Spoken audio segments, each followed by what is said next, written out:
Tonight, 13 investigates a water shortage right here in central Indiana. A massive new industrial project planned in Boone County will require much more water than what's available. The state is developing a plan to fix that, but 13 News has discovered right now the plan is shrouded in secrecy. Tonight, our senior investigative reporter Bob Siegel explains why some community leaders and residents are so concerned.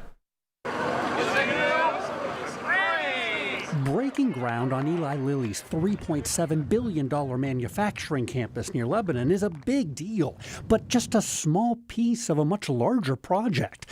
It's called the LEAP Innovation and Research District in Boone County, and state leaders hope the project will transform more than 9,000 acres of farmland into a high-tech business park, attracting huge industries and thousands of jobs to central Indiana. But there's a problem.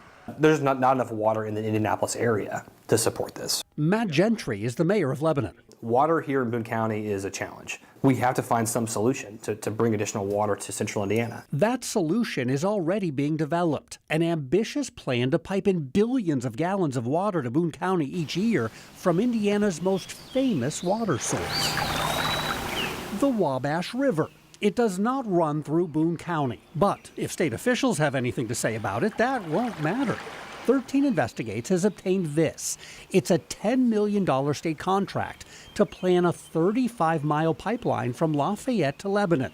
The pipeline would carry water from an aquifer under the Wabash River down to the LEAP project in Boone County.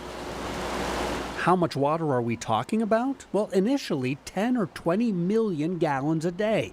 But once more industries move in, community leaders have been told to expect that number to jump to 100 million gallons a day. Do numbers like those concern you? Yes, very much so. Tom Murtaugh is a county commissioner in Tippecanoe County, where another aquifer under the Wabash provides drinking water to Lafayette, West Lafayette, and other nearby towns.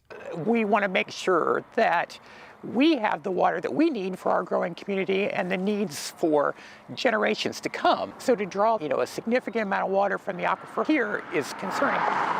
Lafayette Mayor Tony Rosworski is also hearing apprehension. I know Purdue is very concerned. We have businesses here in industry that are concerned, and we have a right to be concerned. I understand that they may be upset about it, but one, it's not their water.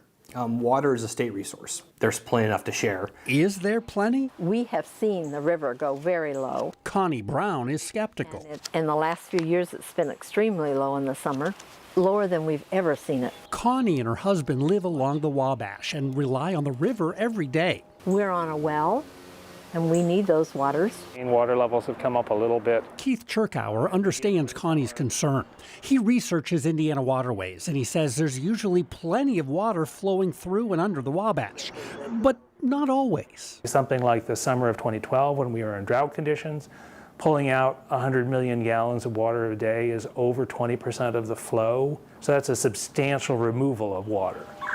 The reality is, right now, no one knows the actual impact of pumping away billions of gallons of water each year from under the Wabash River. There are no studies to show that. So to draw those kind of resources out without knowing the impact is very scary. That's why the state is now drilling test wells and installing monitoring stations along the river and conducting aerial testing to map what's under the surface. It'll give engineers important data, and it's all happening right now. Progress reports show engineers are already busy studying and developing plans for all parts of the pipeline. Things are moving much quicker than we were originally told. And some folks have been left in the dark. What have you been told about this project? Nothing. We knew nothing of that until you came here. Connie says many families who live along the river have not heard a word about a Wabash pipeline. Somebody from the state level, I presume, would send us information on it. But the state is not saying much at all. The Indiana Economic Development Corporation is the state agency that's developing the project. For months, IEDC leaders have refused to meet with 13 Investigates to discuss the pipeline. The agency won't allow 13 News to interview any of its experts. It's hiding important details in pipeline documents. And last month, when IEDC was invited to this community forum to tell residents about the pipeline, no one from the agency showed up. When it comes to informing the public about the pipeline, IEDC is saying very little, even though the anticipated price tag would be enormous. You know, we're hearing estimates of up to $2 billion. Yep, potentially billions.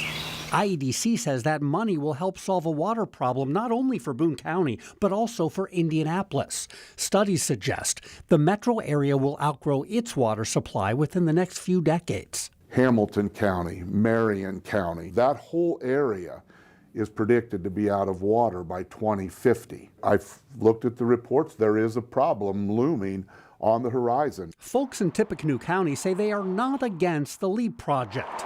They just want their concerns addressed before IEDC builds a pipeline. But with billions of dollars already committed, that pipeline might be inevitable. Realistically, can this LEAP district and all these expansion plans happen without tapping into water from the Wabash? No. This is a big problem that we have to solve, and I think we found a really creative solution.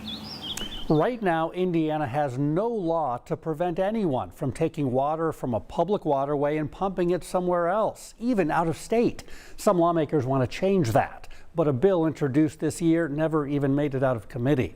We're still pressing IEDC for answers about the pipeline. The agency tells 13 Investigates it might have more information to share later this summer.